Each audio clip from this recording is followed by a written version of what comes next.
Okay, crime against nature. Crime against nature is a law that was enacted in the United States like over 200 years ago, in 1982. Louisiana enacted this law. And basically this law is for, it's a discriminatory law against people of color, LGBTQ people, and women. This law is basically talking about when people are doing things that is unnatural, like for us, like anal and oral sex. Basically how people get this law is that when police officers come to individuals and they proposition, and it's more like a talking crime, like if they come to you and tell you that I'll give you, just say $20 to perform oral anal sex, they can charge you with that crime. That crime normally carries up to 0 to 5 years. And if convicted, you're required to register as a sex offender. And in the city of New Orleans, it was like NOPD officers like utilized this crime to, it's like people of color and LGBTQ people was like on the list of extinction. Like they was trying to get rid of people because this crime was just so punitive. And like I said, if you was convicted of it, you was required to register as a sex offender. At the time when I was convicted of it, I really didn't know too much about it. I just thought that, hey, you know, I did something wrong. And then when I was in court, you know, the district attorneys, you know, of that Harry County administration was more like, look, if you don't plead guilty to this crime or whatever, you could get life in prison. So I didn't know what's going on. I didn't want to get life in prison, so I was convicted of that crime. But as years went on or whatever, you know, I was required to register as a sex offender, and at that time, the sex offender registry wasn't that bad off. But it's like when years went on, I was like, hold up, you know, I'm not this person who they portray me to be. So as I start really getting into the law and reading the law, I really realized that, you know, this law was very discriminatory towards me. In 2008, I partnered with this organization called Women with a Vision, and this organization is located in New Orleans. And basically, this organization is an organization that tries to improve the lives of marginalized women and their families. And at the time of being part of that organization, I was part of the No Justice Project. And the No Justice Project was a project where women who was convicted, you know, this law to be considered archaic or whatever, we had to go and challenge it in federal court. I was one of the plaintiffs in the case who told the story or whatever, and it had 8 other anonymous plaintiffs as well had told their story or whatever. And in 2012,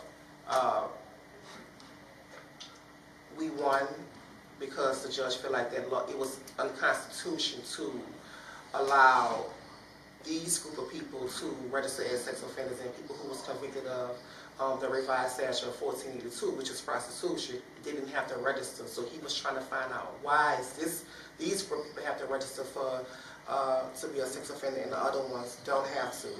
And he won. Luckily, you know, like I said earlier, I was a part of the No Justice Project or whatever, and me myself, I got over 800 something people removed from off that registry behind, you know, something that I feel that was unjust, you know. So basically, it's a law. It's very discriminatory against, you know, gay people, people of color, and things like that. And it was just so bad to. They have a lot of people who are minorities in the LGBTQ community are actually doing time now for this law.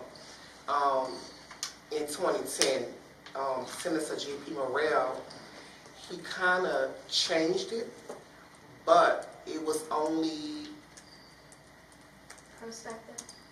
right instead of retroactive, right.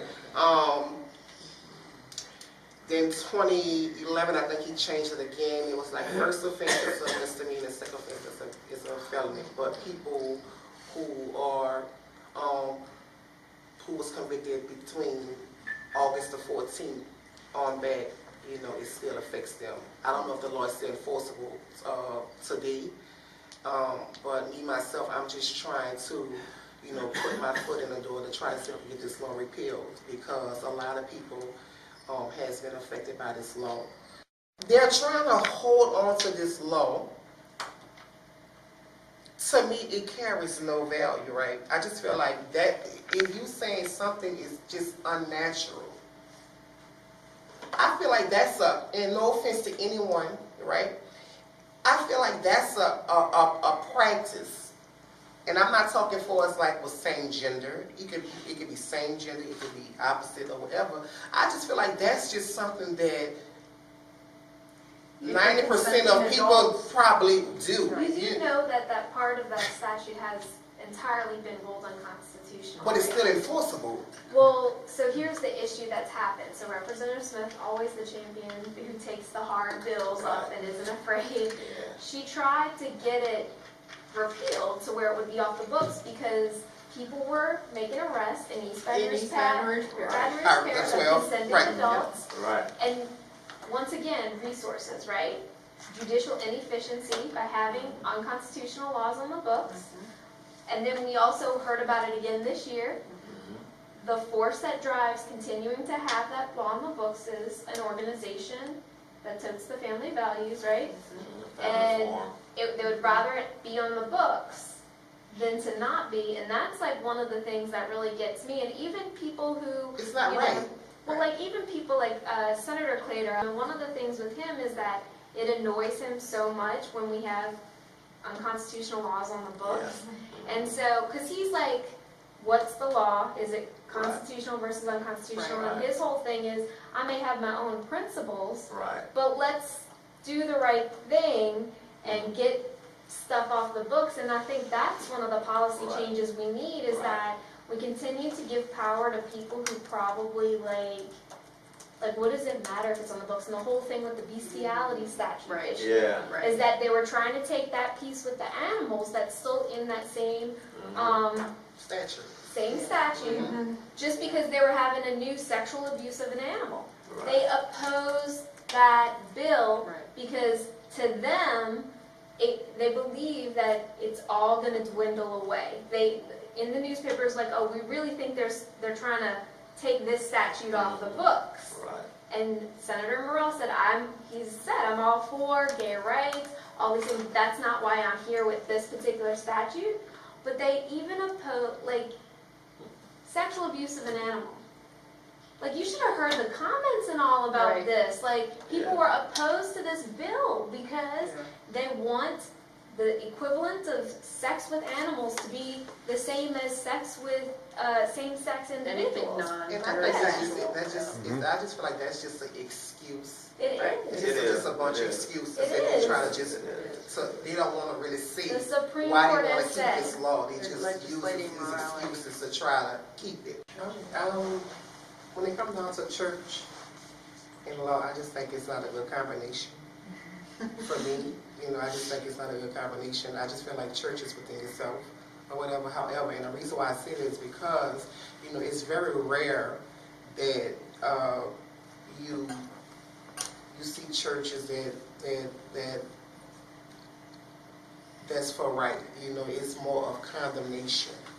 You know, like if something is if someone is trying to change something and, you know, one of the laws or whatever, it's like a lot of, you know, churches or Facebook groups or whatever might go to like these legislative meetings and they try to put their input on things like this is not right, this is not this or whatever. I just feel like a church place is supposed to be for me, and any other individual should be able to go and to be able to talk to someone without being judged.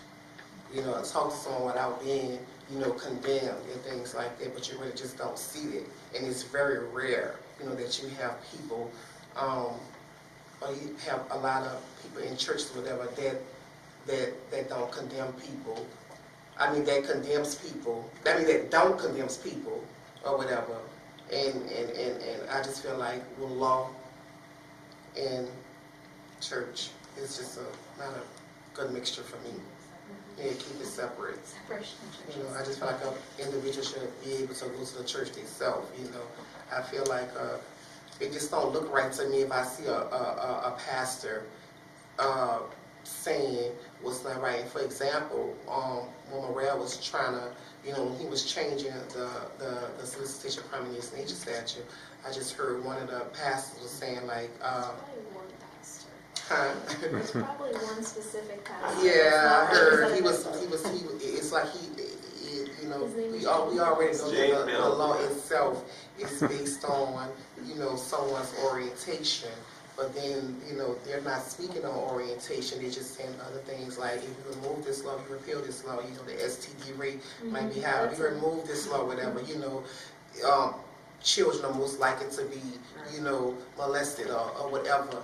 And I'm like, I just couldn't believe that, you know, someone who's a man of God, right, just in church just saying these things, you know. And that's just why even today a lot of people don't go to church, because it's like people, you know, some of these pastors,